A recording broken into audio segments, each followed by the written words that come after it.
Hello learners, welcome to TOS Academy. KTET exam 2023 December result publish ആയിട്ടുണ്ടല്ലോ. TOS Academy മുൻ വർഷങ്ങളിലെ പോലെ തന്നെയും ഈ തവണ മികച്ച വിജയമാണ് കൈവരിച്ചിരിക്കുന്നത്. വിജയിച്ച എല്ലാ കൂട്ടുകാർക്കും കൺഗ്രാറ്റുലേഷൻസ്. KTET എക്സാം പാസ്സായാൽ സർട്ടിഫിക്കറ്റ് ലഭിക്കാൻ ഇനി എന്ത് ചെയ്യണം? ആ ഒരു ചോദ്യം ഇപ്പോൾ നിങ്ങളിൽ പലരുടെയും മുൻപിൽ ഉണ്ടായിരിക്കും. സർട്ടിഫിക്കറ്റ് എപ്പോൾ കിട്ടും, എങ്ങനെ കിട്ടും തുടങ്ങി പലവിധമായ സംശയങ്ങളും നിങ്ങൾക്കുണ്ടാവാം. ഇതേപ്പറ്റിയുള്ള അടിസ്ഥാന വിവരങ്ങളാണ് ഈ വീഡിയോയിലൂടെ നിങ്ങൾക്ക് പറഞ്ഞു തരുന്നത്. നിങ്ങൾ KTET ക്വാളിഫൈ ചെയ്തതിനു ശേഷം സർട്ടിഫിക്കറ്റ് ലഭിക്കാൻ വേണ്ടി ഡോക്യുമെന്റ് വെരിഫിക്കേഷൻ നടത്തേണ്ടതായിട്ടുണ്ട്. അതിനായി നിങ്ങൾ ചെയ്യേണ്ടത്, നിങ്ങൾ വെരിഫിക്കേഷന് പോകേണ്ടത് നിങ്ങൾ എക്സാം എഴുതിയ സ്കൂള് ഏത് ജില്ലയുടെ DE ഓഫീസിന് കീഴിൽ വരുന്നു ആ DE ഓഫീസിലാണ് നിങ്ങൾ ഡോക്യുമെന്റ് വെരിഫിക്കേഷന് പോകേണ്ടത്. വെരിഫിക്കേഷനായിട്ട് നിശ്ചയിച്ചിട്ടുള്ള ഡേറ്റ് പത്രം മുഖേന നിങ്ങളെ അറിയിക്കുന്നതാണ്.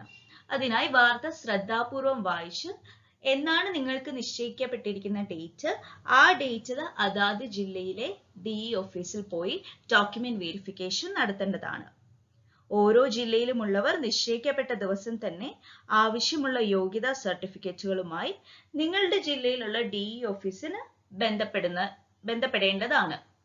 ഇനി എന്തെല്ലാം ഡോക്യുമെന്റ്സ് ആണ് KTET സർട്ടിഫിക്കറ്റ് വെരിഫിക്കേഷന് പോകുമ്പോൾ നിങ്ങൾ കയ്യിൽ കരുതേണ്ടത് എന്ന് നോക്കാം. ഒരു വിദ്യാർത്ഥി KTET എക്സാം പാസ്സായിട്ടുണ്ട് എന്ന് പരീക്ഷാ ഭവൻ ഡിക്ലെയർ ചെയ്തിട്ടുണ്ടെങ്കിൽ ആ കാൻഡിഡേറ്റ് ഡിസ്ട്രിക്ട് എഡ്യൂക്കേഷണൽ ഓഫീസറിന്റെ അടുത്ത് വെരിഫിക്കേഷനായിട്ട് പോകുമ്പോൾ താഴെ പറയുന്ന സർട്ടിഫിക്കറ്റിന്റെ എല്ലാം ഒറിജിനൽ ഡോക്യുമെന്റ്സ് കയ്യിൽ കരുതേണ്ടതാണ്. ആ സർട്ടിഫിക്കറ്റ്സ് ഏതൊക്കെയാന്ന് വെച്ചാൽ SSLC certificate, 12th certificate, degree certificate, BEd certificate, hall ticket, result print out, reservation certificates. ഇത്രയും സർട്ടിഫിക്കറ്റ്സിന്റെ ഒറിജിനൽ കോപ്പി ആയിട്ട് വേണം ഡിസ്ട്രിക്ട് എഡ്യൂക്കേഷണൽ ഓഫീസറിനെ കാണാൻ പോകേണ്ടത്. ഒന്നുകൂടി വിശദമായിട്ട് പറയാം. SSLC 10th യോഗ്യത നിർണ്ണയിക്കുന്ന SSLC സർട്ടിഫിക്കറ്റ് കയ്യിൽ കരുതേണ്ടതാണ്. 12th സർട്ടിഫിക്കറ്റ് കയ്യിൽ കരുതണം. അതുപോലെ തന്നെ ഡിഗ്രി സർട്ടിഫിക്കറ്റിന്റെ പ്രൊവിഷണൽ സർട്ടിഫിക്കറ്റ് അല്ല, ഒറിജിനൽ സർട്ടിഫിക്കറ്റ് കയ്യിൽ കരുതണം. ഒപ്പം ഫൈനൽ ഗ്രേഡ് കാർഡും കൊണ്ടുപോകേണ്ടതാണ്. BEd സർട്ടിഫിക്കറ്റിന്റെയും പ്രൊവിഷണൽ അല്ല, ഒറിജിനൽ സർട്ടിഫിക്കറ്റ് തന്നെ കയ്യിൽ കരുതണം. ഒപ്പം ഫൈനൽ ഗ്രേഡ് കാർഡും. ഇനി നിങ്ങളിൽ ചിലർ എക്സാം അറ്റൻഡ് ചെയ്തപ്പോൾ BEd ജസ്റ്റ് പാസ് ആയിട്ടേ ഉണ്ടാവൂ. അങ്ങനെയുള്ളവർ പ്രൊവിഷണൽ സർട്ടിഫിക്കറ്റ് കൊണ്ടുപോയാൽ മതി. പക്ഷേ നിങ്ങൾ ഓർക്കണം, പ്രൊവിഷണൽ സർട്ടിഫിക്കറ്റിന്റെ കാലാവധി 6 മാസം മാത്രമാണ്. അപ്പോൾ അങ്ങനെയുള്ളവർ പ്രൊവിഷണൽ സർട്ടിഫിക്കറ്റ് കൊണ്ടുപോകുക. അല്ലാത്തവർ നിർബന്ധമായും ഒറിജിനൽ സർട്ടിഫിക്കറ്റ് തന്നെ കൊണ്ടുപോകേണ്ടതാണ്. ഇനി നിങ്ങളിൽ ചിലർ BEd പഠിച്ചുകൊണ്ടിരിക്കുമ്പോൾ KTET ക്വാളിഫൈ ചെയ്തു എങ്കിൽ നിങ്ങൾക്ക് വെയിറ്റ് ചെയ്യാം. പ്രൊവിഷണൽ അല്ലെങ്കിൽ ഒറിജിനൽ സർട്ടിഫിക്കറ്റ് ലഭിച്ചതിന് ശേഷം അടുത്ത ഒരു വെരിഫിക്കേഷൻ വിളിക്കുമ്പോൾ ആ വെരിഫിക്കേഷന് നിങ്ങൾ ചെല്ലുക. നിങ്ങൾ BEd പഠിച്ചുകൊണ്ടിരിക്കുമ്പോഴാണ് KTET ക്വാളിഫൈ ചെയ്തതെങ്കിൽ നിങ്ങൾ വെയിറ്റ് ചെയ്യുക.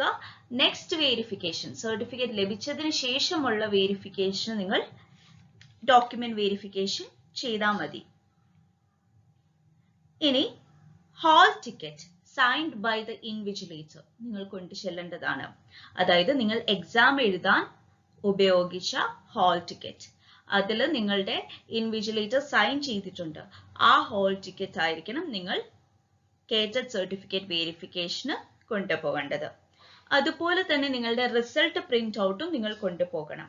നിങ്ങൾ KTET ക്വാളിഫൈഡ് ആയി എന്ന് പരീക്ഷാ ഭവനിൽ നിന്ന് നൽകിയിരിക്കുന്ന റിസൾട്ടിന്റെ പകർപ്പ്, ആ പകർപ്പും നിങ്ങൾ ഡോക്യുമെന്റ് വെരിഫിക്കേഷന് കൊണ്ടു ചെല്ലേണ്ടതാണ്. അതുപോലെ തന്നെ റിസർവേഷൻ സർട്ടിഫിക്കറ്റ്സ്. നിങ്ങൾ ചില റിസർവേഷൻ കാറ്റഗറിയിൽ പെടുന്നവരാണെങ്കിൽ നിങ്ങൾ അതാത് കാറ്റഗറി തെളിയിക്കുന്ന രീതിയിലുള്ള കാസ്റ്റ് സർട്ടിഫിക്കറ്റ്സ് കൊണ്ടുപോകണം. ഒന്നുകൂടി വേണ്ട ഡോക്യുമെന്റ്സ് ഏതൊക്കെയാണെന്ന് പറയാം. SSLC certificate, 12th certificate, degree certificate, BEd certificate, hall ticket signed by the invigilator, result printout, reservation certificates if you belong to a reservation category. ഇത്രയും ഡോക്യുമെന്റ്സ് ആണ് നിങ്ങൾ KTET വെരിഫിക്കേഷന് കൊണ്ടുപോകേണ്ടത്. മാത്രമല്ല ഈ ഡോക്യുമെന്റ്സിന്റെ എല്ലാം self attested copy district education ഓഫീസിൽ കൊണ്ടുപോകേണ്ടതാണ്. ഈ രേഖകൾ submit ചെയ്യുന്നതോടെ വെരിഫിക്കേഷൻ പ്രോസസ് പൂർത്തിയാകും.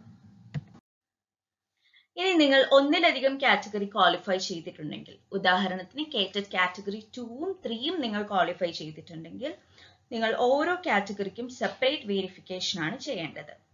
ഓരോ സെക്ഷനിലും ഒറിജിനൽ ഡോക്യുമെന്റ്സും സെൽഫ് അറ്റസ്റ്റഡ് കോപ്പിയും നിങ്ങൾ വെരിഫിക്കേഷന് ഹാജരാക്കേണ്ടതാണ്.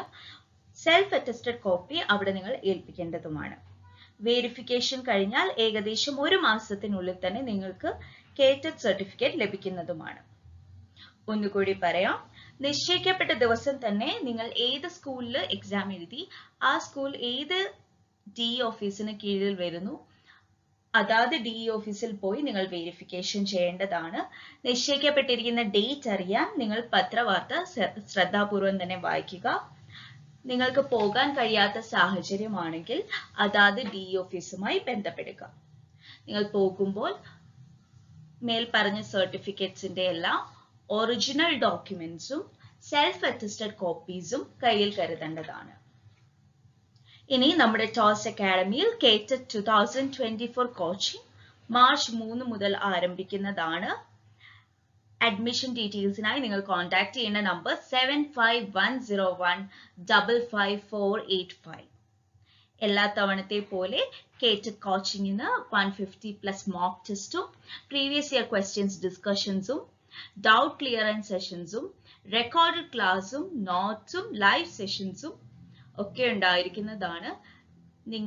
നിങ്ങൾ ആഗ്രഹിക്കുന്ന ജോലിയിലേക്ക് എത്തിക്കാൻ നിങ്ങൾക്ക് വേണ്ട ഒരു എലിജിബിലിറ്റി ആണ് കേറ്റഡ് സർട്ടിഫിക്കറ്റ്. ആ ഒരു എലിജിബിലിറ്റി നിങ്ങൾ ക്ലിയർ ചെയ്യാൻ, നിങ്ങളെ ഹെൽപ്പ് ചെയ്യാൻ നിങ്ങളോടൊപ്പം ടോസ് അക്കാഡമി ഉണ്ട്. ടോസ് അക്കാഡമിയിൽ കേറ്റഡ് coaching May 2024 online batch start ചെയ്യാൻ പോവുകയാണ്. എൻറോൾ ചെയ്യാൻ വേണ്ടി നിങ്ങൾ കോൺടാക്ട് ചെയ്യുന്ന നമ്പർ 7510155485. സോ എത്രയും പെട്ടെന്ന് അഡ്മിഷൻ ആവശ്യമുള്ളവർ ഈ നമ്പറിൽ കോൺടാക്ട് ചെയ്യുക. So thanks for watching.